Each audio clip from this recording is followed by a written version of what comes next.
എല്ലാവർക്കും ഡെലിഷ്യസ് റെസിപ്പീസിലേക്ക് ഒരിക്കൽ കൂടി സ്വാഗതം. ഓണമൊക്കെ ഇങ്ങ് അടുത്തെത്താറായില്ലേ? അപ്പോൾ ഇന്ന് നമുക്ക് സദ്യ സ്പെഷ്യൽ നേന്ത്രപ്പഴം പ്രഥമൻ തയ്യാറാക്കിയാലോ? നല്ല ടേസ്റ്റി ആയിട്ടുള്ള ഒന്നാണിത്. അപ്പോൾ ഇത് നമുക്ക് എങ്ങനെയാണ് തയ്യാറാക്കുന്നതെന്ന് നോക്കാം. ഈ പഴം പ്രഥമൻ തയ്യാറാക്കാനായിട്ട് ഞാനിവിടെ 2 നേന്ത്രപ്പഴമാണ് എടുത്തിട്ടുള്ളത്. നല്ലതുപോലെ പഴുത്ത പഴം എടുക്കാനായിട്ട് ശ്രദ്ധിക്കണം.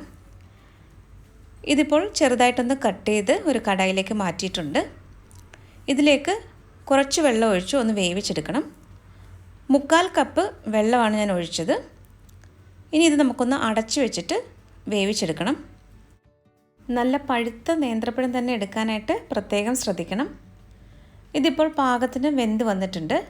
ഇനി ഈ സ്പൂൺ ഉപയോഗിച്ചിട്ട് നന്നായിട്ടൊന്ന് ഉടച്ചെടുക്കാം. ഇത് തണുത്ത ശേഷം മിക്സിയിലൊന്ന് അരച്ചെടുക്കുന്നുണ്ട്. ചിലർക്ക് ഈ ഒരു പഴം പ്രഥമനിൽ ചെറുതായിട്ട് തരിതരി പോലെ പഴം കിടക്കുന്നത് ഇഷ്ടമുണ്ടാകും. അങ്ങനെയാണെങ്കിൽ സ്പൂൺ ഉപയോഗിച്ചിട്ട് നന്നായിട്ടൊന്ന് ഉടച്ചെടുത്താൽ മതിയാകും. ഇപ്പോൾ പാകത്തിന് വെള്ളമൊക്കെ നന്നായിട്ട് വറ്റി വന്നിട്ടുണ്ട്. പഴമൊക്കെ നല്ലതുപോലെ ഉടച്ചെടുത്തിട്ടുണ്ട്. ഇനി നമുക്ക് ഫ്ലെയിം ഓഫ് ചെയ്യാം. ഇനി ഇതൊന്ന് തണുത്ത ശേഷം മിക്സിയിലൊന്ന് അരച്ചെടുക്കണം. ഇപ്പോൾ ശർക്കര പാനിയാണ് ഞാൻ തയ്യാറാക്കുന്നത്. 250 ഗ്രാം ശർക്കരയാണ് എടുത്തത്. ഇതിലേക്ക് വളരെ കുറച്ച് വെള്ളം ഒഴിക്കാം. 1/4 കപ്പിനും 1/2 കപ്പിനും ഇടയ്ക്കാണ് ഞാൻ വെള്ളം ചേർത്തത്. ഇനി ഇത് നല്ലതുപോലെ ഒന്ന് ഉരുക്കിയെടുക്കണം.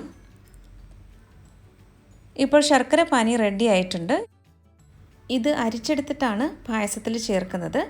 ഇതിലെ അഴുക്കും പൊടിയൊക്കെ മാറാൻ വേണ്ടിയിട്ടാണ് അരിച്ചെടുക്കുന്നത്. ഇപ്പോൾ ശർക്കര പാനി റെഡി ആയിട്ടുണ്ട്. നമുക്ക് ഫ്ലെയിം ഓഫ് ചെയ്തിട്ട് ഇത് മാറ്റി വയ്ക്കാം. നേന്ത്രപ്പഴം നന്നായിട്ട് തണുത്ത് വന്നിട്ടുണ്ട്. ഇനി ഇതൊരു മിക്സിയുടെ ജാറിലേക്ക് ഞാൻ മാറ്റുകയാണ്. ഇനി ഇത് നല്ലതുപോലെ ഒന്ന് അരച്ചെടുക്കുകയാണ്.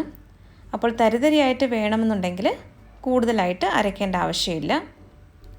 അപ്പോൾ ഞാനിതൊന്ന് അരച്ചെടുത്തിട്ട് വരാം. ഒരു കടായിൽ കുറച്ച് നെയ്യ് ഒഴിച്ചിട്ടുണ്ട്. ഏകദേശം 1.5 ടേബിൾ സ്പൂൺ നെയ്യാണ് ചേർത്തത്.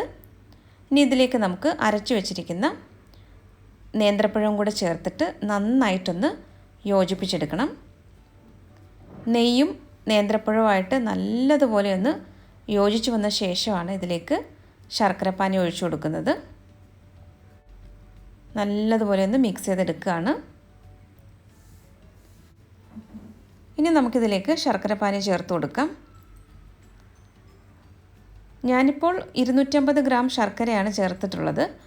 അപ്പോൾ നിങ്ങളുടെ ഓരോരുത്തരുടെയും മധുരത്തിനനുസരിച്ച് ശർക്കരയുടെ അളവിലൊക്കെ മാറ്റം വരുത്താം. ശർക്കരയും നേന്ത്രപ്പഴവുമായിട്ട് നന്നായിട്ടൊന്ന് ഇളക്കി യോജിപ്പിച്ചെടുക്കണം. ഇനി ഇത് നല്ലതുപോലെ ഒന്ന് വരട്ടിയെടുക്കണം. ഈ നേന്ത്രപ്പഴം പ്രഥമൻ തയ്യാറാക്കുമ്പോൾ ഈ ഒരു സ്റ്റെപ്പാണ് നമുക്ക് കുറച്ച് സമയം എടുക്കുന്നത്. ഇത് നല്ലതുപോലെ വരട്ടിയെടുത്ത ശേഷമാണ് ഇതിലേക്ക് തേങ്ങാപ്പാലൊക്കെ ചേർക്കുന്നത്. അപ്പോൾ കുറച്ച് സമയമെടുത്ത് തന്നെ ഇതൊന്ന് വരട്ടിയെടുക്കണം. ഇതിനു മുമ്പ് പരിപ്പ് പ്രഥമൻ്റെയും അവൽ പായസത്തിൻ്റെയും സേമിയ പായസത്തിൻ്റെയും ഒക്കെ റെസിപ്പികൾ ഞാൻ പോസ്റ്റ് ചെയ്തിട്ടുള്ളതാണ്. ഇതുകൂടാതെ ഓണം റെസിപ്പികളുടെ പ്രത്യേകം പ്ലേലിസ്റ്റും തയ്യാറാക്കിയിട്ടുണ്ട്. അപ്പോൾ താല്പര്യമുള്ളവർ ആ വീഡിയോകളൊക്കെ ഒന്ന് കാണുക.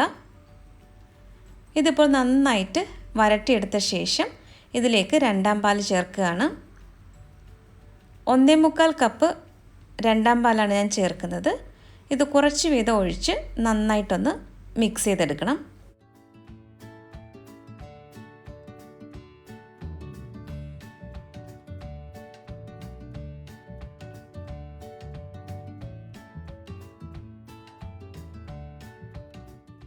രണ്ടാം പാൽ ഒഴിച്ച ശേഷം ഇത് നന്നായിട്ടൊന്ന് കുറുകി വന്നിട്ടുണ്ട്. ഇനി ഇതിലേക്ക് നമുക്ക് 1ാം പാൽ ചേർക്കാനുണ്ട്. 3/4 കപ്പ് 1ാം പാലാണ് ഞാൻ ചേർക്കുന്നത്. ഏറ്റവും ചെറിയ തീയിലാണ് ഞാൻ വെച്ചിട്ടുള്ളത്. ഈ 1ാം പാൽ ചേർത്ത ശേഷം കൂടുതൽ ഇത് തിളപ്പിക്കുകയൊന്നും ചെയ്യരുത്. നന്നായിട്ടിതൊന്ന് മിക്സ് ചെയ്തെടുത്താൽ മാത്രം മതിയാകും.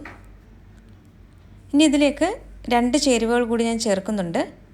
കുറച്ച് ഏലക്ക പൊടിച്ചതും ചുക്ക് പൊടിച്ചതുമാണ് ചേർക്കുന്നത്. ഈ 2 ചേരുവകൾ ചേർക്കുമ്പോൾ നല്ലൊരു ഫ്ലേവർ ആയിരിക്കും നമ്മുടെ ഈ പായസത്തിന്. ഇപ്പോൾ 1/4 ടീസ്പൂൺ ഏലക്ക പൊടിച്ചതാണ് ചേർത്തത്. ഇനി ഇതിലേക്ക് 1/4 ടീസ്പൂൺ ചുക്ക് പൊടിച്ചതും കൂടി ചേർക്കാം. നന്നായിട്ടിതൊന്ന് മിക്സ് ചെയ്തെടുത്ത ശേഷം ഫ്ലെയിം ഓഫ് ചെയ്യാം. ഇനി ഇതിലേക്ക് നമുക്ക് കാഷ്യൂ നട്ട്സും ഉണക്കമുന്തിരിയും ഒന്ന് വറുത്തിട്ട് കൊടുക്കണം. ഒരു പാനിൽ കുറച്ച് നെയ്യ് ചേർത്തിട്ടുണ്ട്. ഏകദേശം 2 ടേബിൾ സ്പൂൺ നെയ്യാണ് ചേർത്തത്.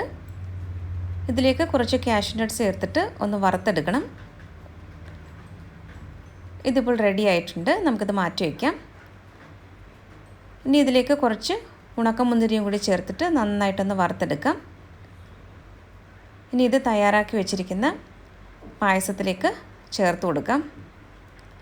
അങ്ങനെ നല്ല രുചിയൂറും പഴം പ്രഥമൻ ഇവിടെ റെഡി ആയിട്ടുണ്ട്. ഇന്നത്തെ റെസിപ്പി എല്ലാവർക്കും ഇഷ്ടമായെന്ന് കരുതുന്നു. അപ്പോൾ മറ്റൊരു നല്ല റെസിപ്പിയുമായിട്ട് വീണ്ടും വരാം. താങ്ക്